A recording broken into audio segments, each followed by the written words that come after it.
안녕하세요. 저는 올해 33살, 결혼 2년 차 주부입니다. 남편은 대기업에 다니며 해외 출장을 자주 갑니다. 신혼 초에는 출장이 잦아도 이해하고 잘 지냈지만 생각보다 떨어져 지내는 시간이 길어지다 보니 외로움을 느끼게 되더라고요. 저희는 결혼과 동시에 남편의 아버지, 그러니까 시아버지와 함께 살기로 했습니다. 시어머니는 오래전에 돌아가셨고 남편은 홀로 계신 아버지를 걱정하며 저에게도 이해를 구했습니다. 저는 처음엔 불편했지만 막상 시아버지는 조용하고 깔끔한 성격이라 생각보다 큰 어려움 없이 잘 지냈습니다. 시아버지는 58세로 아직 젊으시고 오랫동안 공무원으로 근무하시다 몇 년 전 퇴직하셨습니다. 운동도 열심히 하셔서 체격이 좋고 평소 깔끔한 셔츠에 향수를 뿌리는 등 젊은 감각을 유지하시는 분이었죠. 저도 아버지가 빨리 돌아가셔서 혼자 사는 게 힘들 것 같다는 생각이 들어서인지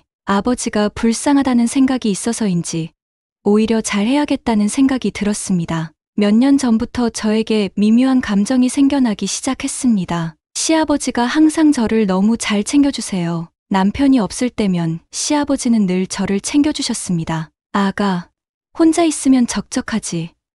오늘은 내가 맛있는 거 사올게. 어느 날은 예쁜 꽃 한 송이를 들고 오시기도 했습니다. 길 가다가 내가 좋아할 것 같아서 사왔어. 그런 시아버지의 모습에 저는 마음이 편안해졌고 감사했습니다. 가족이라는 울타리 안에서 보호받고 있다는 느낌이 들었으니까요. 그런데 언제부터였을까요? 시아버지가 저를 바라보는 시선이 조금씩 달라지고 있다는 걸 느끼기 시작했습니다. 어느 날 저는 몸이 좋지 않아 누워 있었습니다. 두통이 심하고 기운이 없었어요. 시아버지는 조용히 방에 들어오셔서 이마를 짚으며 말했습니다. 열이 있네. 밥이라도 먹어야 하는데 내가 죽이라도 끓여줄까? 그렇게 챙겨주시는 시아버지가 너무 고마워 눈물이 날 것 같았어요. 저는 괜찮다고 했지만 시아버지는 정성껏 죽을 끓여 방으로 가져다 주셨습니다. 아가, 너무 무리하지 마라. 내 몸도 내가 잘 챙겨야지. 그 순간 저는 시아버지의 손을 잡고 말했습니다. 아버님 감사합니다. 항상 저만 챙겨주셔서. 그런데 시아버지는 제 손을 조금 더 오래 잡고 계셨습니다. 짧은 순간이었지만 저는 그 손끝에서 느껴지는 온기가 낯설지 않다는 걸 깨달았습니다. 열이 조금 내리고 나서 저는 시아버지께 감사 인사를 하려고 거실로 나갔습니다. 시아버지는 조용히 앉아 계셨고 저를 보며 부드럽게 웃으셨습니다. 좀 괜찮아졌어? 네, 덕분에요. 시아버지는 제 머리를 살며시 쓰다듬으셨습니다. 저는 그 손길에 순간적으로 가슴이 뛰는 걸 느꼈습니다.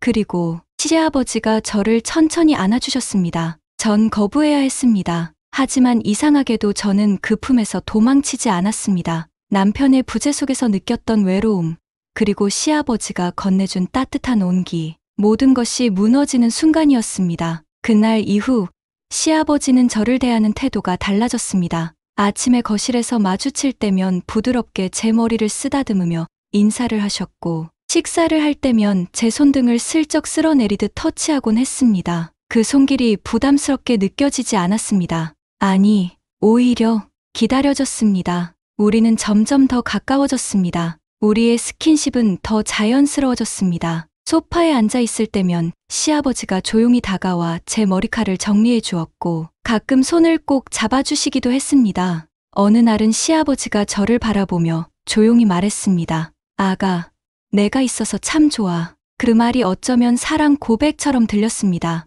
그리고 저는 그 말을 듣고 싶어하는 제가 있음을 깨달았습니다. 그날 밤 설거지를 하던 제 뒤로 조용히 다가온 시아버지는 부드럽게 제 어깨를 감쌌습니다. 시아버지는 천천히 저를 끌어안았습니다. 저는 피해야 했습니다. 하지만 이상하게도 그 품에서 벗어나지 못했습니다. 그 손길이 천천히 점점 더 깊어졌을 때조차도 가만히 있었습니다. 시아버지께서 저희 몸을 집요하게 요구하자 저도 기대했었는지 그렇게 우리는 선을 넘고 말았습니다. 그렇게 남편이 출장 가서 해외에 있는 동안은 시아버지가 남편 같아요. 아침에 일어나서 같이 요리해 먹고 백화점도 다녀오고 서로한테 너무나 익숙한 존재가 되어가고 있었습니다. 집으로 돌아와 저녁을 먹을 때면 우리는 마치 부부처럼 자연스럽게 함께했어요. 식사를 마친 후에는 와인 한 잔을 곁들이며 한층 더 부드러워진 분위기 속에서 이야기를 나누었어요. 시아버지는 가끔씩 제게 미소를 지으며 제가 하는 이야기에 귀 기울여 주셨고 그 시선이 저를 더 여성스럽게 느끼게 만들었어요. 거실 소파에 나란히 앉아 영화를 보았어요. 따로 떨어져 앉는 것이 어색할 정도로 우리는 자연스럽게 가까워져 있었어요. 시아버지께서 다가오실 때마다 저는 마지못해 응하는 척하면서도 사실은 스스로도 그 순간을 기다리고 있었어요. 화면 속 남녀 주인공이 서로에게 다가가듯 우리도 어느새 더 가까워져 있었어요. 영화가 끝나갈 무렵 시아버지는 제 머리칼을 천천히 쓰다듬으셨어요. 저의 깊숙한 곳까지 손길이 닿았는데 그 순간을 기다렸는지 저는 눈을 감고 그 감촉을 느꼈어요. 그날 밤 우리는 또다시 선을 넘었어요. 이제 더 이상 거부할 이유도 선을 그을 이유도 없어졌어요. 단둘이 살다 보니 우리는 점점 더 자연스러워졌어요. 서로를 의식하지 않아도 될 만큼 익숙해져 버렸어요. 남편이 없는 이 공간에서 우리는 너무 자유로웠어요. 하지만 이 관계가 옳지 않다는 것을 저는 알고 있었어요. 그럼에도 불구하고 저는 그 손길을 뿌리칠 수 없었어요. 처음에는 집에서 함께 시간을 보내는 것만으로도 충분했지만 어느 순간부터 우리는 더 이상 그 공간에만 머물지 않았어요. 시아버지와 함께 자주 여행을 가게 되었어요. 그날은 한적한 바닷가가 있는 곳으로 여행을 떠났어요. 시아버지는 자연스럽게 제 어깨를 감싸 안았어요. 그 손길이 너무 익숙해져 있었어요. 저녁이 되어 숙소로 돌아왔어요. 바닷가 근처에서 해산물 요리를 먹으며 와인을 한 잔씩 기울였어요. 우리 이렇게 여행 오길 잘했네. 시아버지는 와인을 한 모금 마신 후 깊어진 눈빛으로 저를 바라보셨어요. 아가, 정말 예쁘다. 낯선 장소에서 듣는 그 말이 이상하리만큼 더 짜릿하게 느껴졌어요. 식사를 마치고 숙소로 돌아온 우리는 소파에 나란히 앉았어요. TV에서는 드라마가 흘러나오고 있었지만 우리는 화면을 보지 않았어요. 조용한 공간에서 우리는 서로를 바라보았어요. 그리고 더 이상 망설이지 않았어요. 시아버지께서 제가 이벤트를 해드리면 굉장히 좋아하세요.